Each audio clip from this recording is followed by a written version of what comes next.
Yeah, you know, but I'm saying got hold. one, Joe. Okay. Yeah, she's slow. Okay. You raised one. Yeah. Raised one. Good. They're here, dude. Same. I wonder if that's, I don't know. All right. Right here, dude. Got her. Got her. All right. Nice job, man.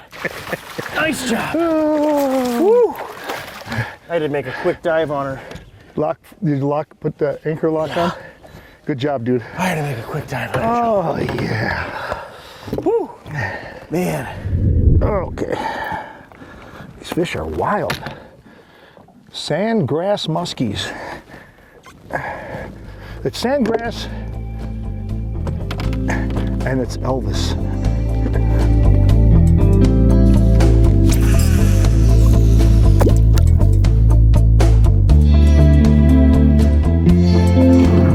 All right. Joe, you're on fire, man. But you know what? What's really cool is it's really, you know, what's really cool for our viewers to watch here is that when you're fishing these really shallow lakes that are really weedy, there's these other kinds of patterns that exist that are not as recognizable as the classic break lines, deep water, big open basin, points, you know, humps, all the stuff. This kind of water, like we're fishing here today, and our anglers see this kind of water, is these shallow basin lakes, you know, they're less than 15 feet deep.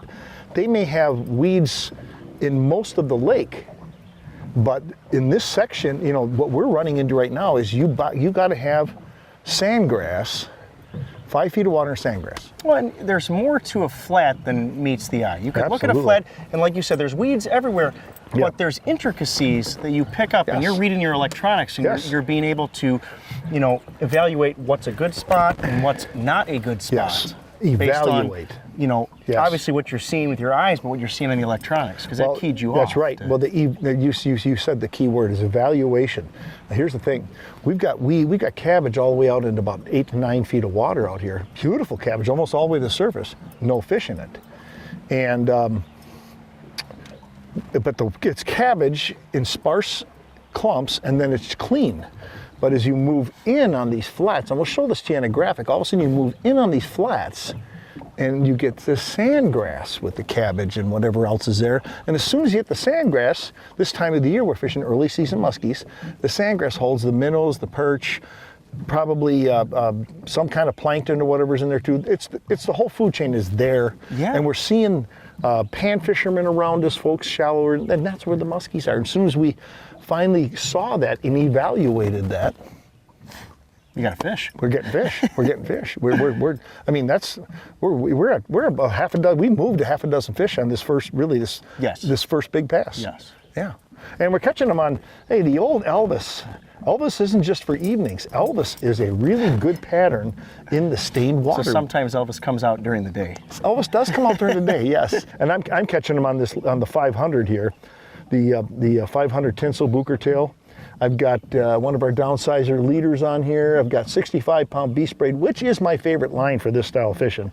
It holds up like iron, cast fantastic. I've got you can see a little smaller bait caster here. I'm fishing 8-to-1 gear ratio on this thing too, so I can really hound this thing. I've got a 300 XSP Dio Alexa, and my favorite stick. It's a top 3 stick.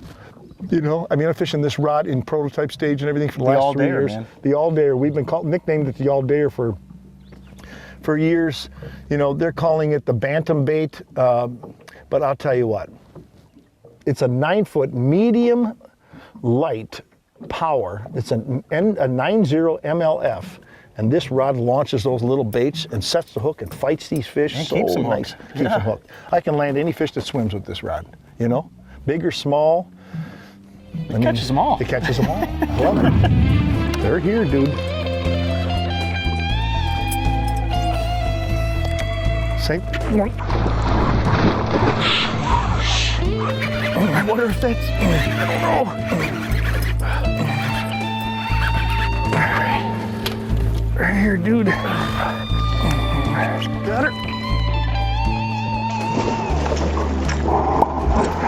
All right. Nice job, man. Nice job. Woo.